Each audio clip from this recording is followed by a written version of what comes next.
ध्वज की जय हो, जय हो, जय हो, जय हो।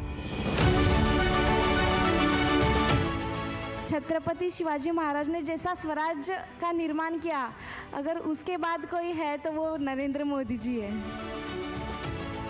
आपको देख के मेरा सपना पूरा हो गया। तो आप सो रही थी अभी? नहीं, जैसे ही मैं घर जाऊंगी, अब पढ़ाई के साथ साथ जो है मैं मम्मा की हेल्प भी करूंगी। देखिए, ये आपकी वीडियो आपकी मम्मा तक पहुंचने वाली है। What is the actual definition of success? जो विफलता को स्वीकार कर लेते हैं वो कभी सफलता नहीं प्राप्त है।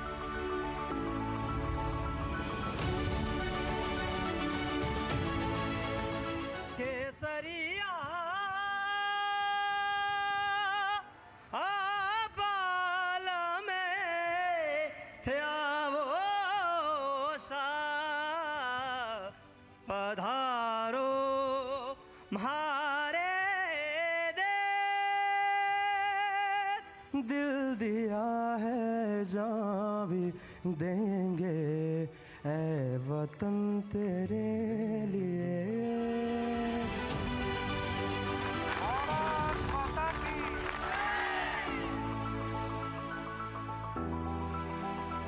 सर, आज आपको देख के मेरा सपना पूरा हो गया सर। बहुत बढ़िया। हाँ, तो आप सो रही थी अभी? नहीं, आपको देख के आप लग रहा है कि हम सबसे बड़े हीरो से मिल लिए। मेरा बहुत बड़ा सपना था कि यहाँ पे आऊँ और सभी फोर्सेस को देखूं। स्पेशली तो मैं आपको देखने आई हूँ। जी जी। तो अभी यकीन भी नहीं हो रहा है कि मैं आपके सामने समक्ष बात कर रही हूँ, वो भी प्रत्यक्ष आपको फेस टू फेस। ये भारत के लोकतंत्र की ताकत है। Thank you so much sir.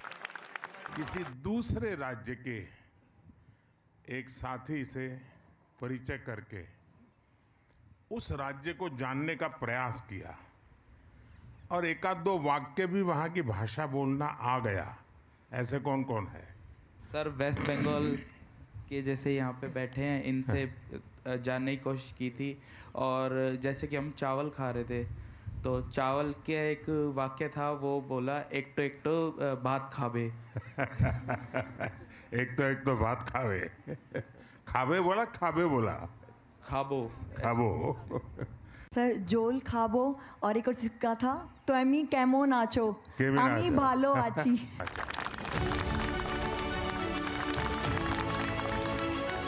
Munger से मैं हूँ, आपको प्रणाम है मुंगेर के समस्त जनता की तरफ से सर। मेरा नाम विक्रम मेरी कुमार तरफ से मुंगेर की धरती को प्रणाम। मुंगेर की धरती तो योगा के लिए पूरे विश्व में जानी जाती है। जी सर, जी सर। तो आप यहाँ सबके योगा गुरु बन गए हैं। नहीं, सबका तो नहीं बन पाया सर, लेकिन जो हमारे सर्किल में थे कुछ लोगों का, कुछ टीम का बन पाए। अब तो पूरी दुनिया योग से जुड़ रही है सर। हाँ सर। और आपके लिए दो लाइन भी हम लोगों ने कल वहाँ राष्ट्रीय रंगशाला कैंप में लिखा है कि जय हो भारत माता की जय हो, भारतवासी जन की जय हो, लहराते नव ध्वज की जय हो, जय हो, जय हो, जय हो। आतंक का न भय हो, शत्रुओं का क्षय हो, सबके मन में प्रेम विनय हो, जय हो, जय हो, जय हो, जय हो, जय हो। बहुत बहुत धन्यवाद। जय हो। क्लीन इंडिया मिशन जैसे और स्वस्थ भारत मिशन जैसे इस तरह की यात्राएं आपने जो प्रारंभ की हैं, उससे देश की प्रगति का तो हुआ ही है कार्य, उसके साथ साथ सभी युवा आपसे जितने आकर्षित होते हैं और एक चुंबक की तरह आपके तरफ आपको हर कोई मिलना चाहता है। ये हम सभी के लिए बड़ी गौरव की बात है कि हमारे प्रधानमंत्री आपके जैसे व्यक्तित्व हैं। स्वच्छ भारत बनाने के लिए किसी एक सिद्धांत को हमने लागू करना है तो कौन सा है? हमको दूसरों को भी प्रेरणा देना। जैसे कि मैं मंदिर गई थी नवरात्रि के टाइम पे। देखिए, बहुत सही बताया। स्वच्छ भारत बनाने के लिए अगर 140 करोड़ लोग तय करें कि हम गंदगी नहीं करेंगे, तो फिर कौन गंदगी करेगा? कोई नहीं। फिर तो स्वच्छ हो जाएगा।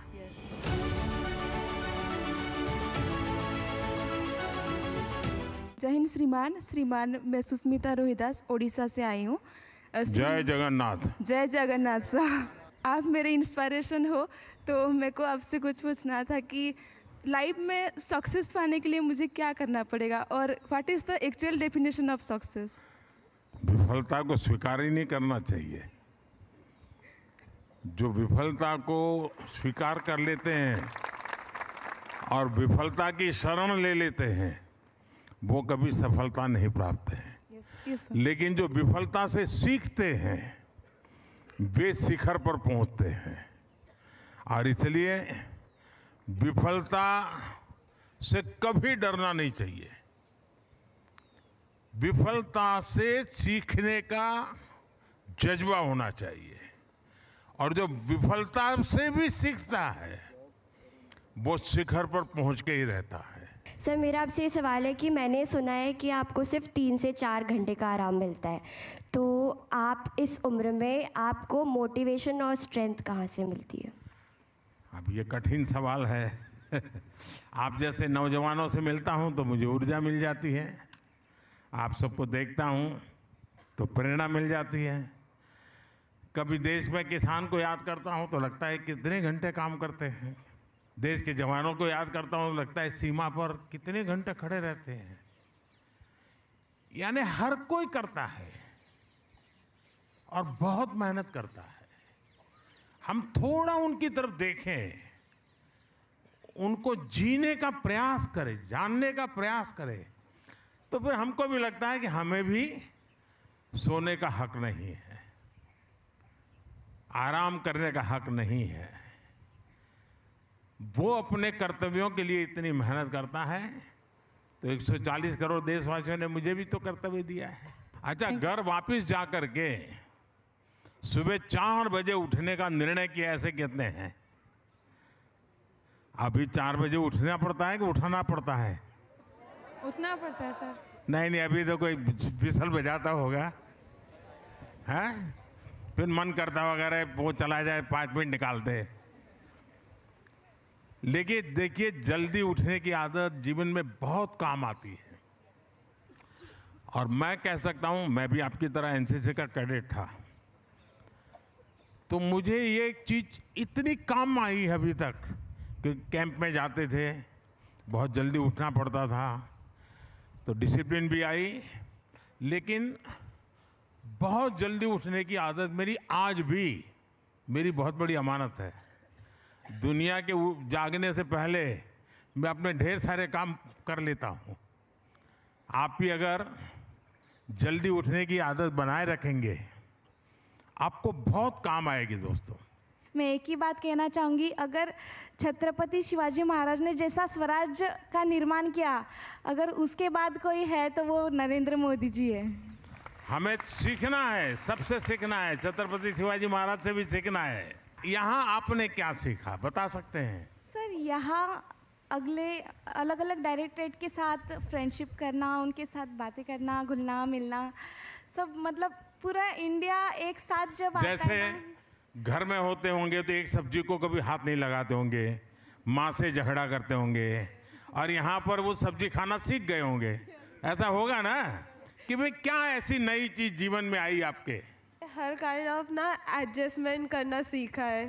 सर, मैं बेसिकली कश्मीरी पंडित फैमिली से बिलोंग करती हूँ, तो मैं जैसे कि 9वीं कक्षा में पढ़ती हूँ, तो घर का काम आज तक किया नहीं है मैंने, क्योंकि जब भी घर पे होती हूँ तो स्कूल जाना होता है, फिर वहाँ से आके पढ़ाई, ट्यूशन वगैरह सब।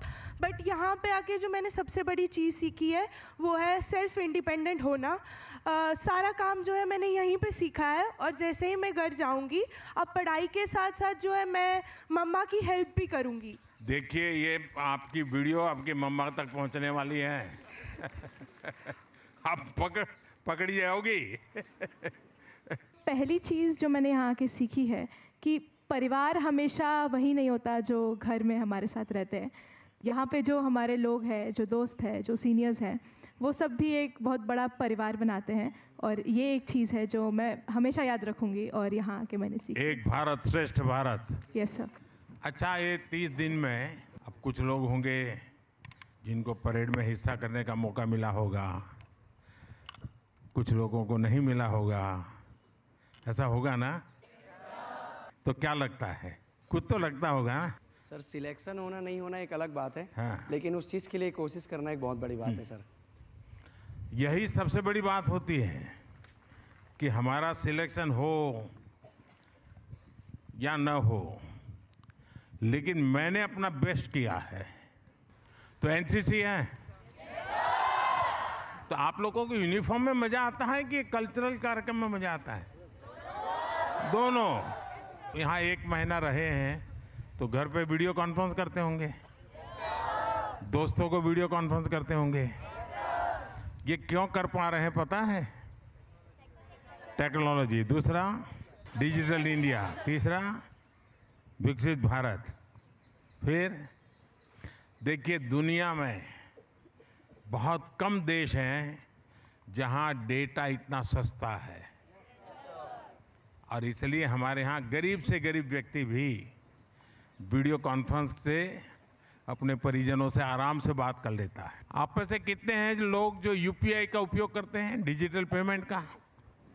वाह, नई पीढ़ी तो सारे के सारे जेब में पैसे रखते ही नहीं है। एनसीसी ने आपके जीवन में बहुत सेवा की, आपकी बहुत अच्छी चीज आपके हाथ लग गई जो पहले नहीं थी। वो क्या है? जय Hind sir. Punctuality and time management, और थर्ड है लीडरशिप। अच्छा, और कोई? सर, एनसीसी ने मुझे सबसे ज़्यादा जो सिखाया है वो है लोक सेवा, जैसे कि ब्लड डोनेशन कैंप्स, अपने आसपास साफ सफाई रखना। देखिए, माय भारत में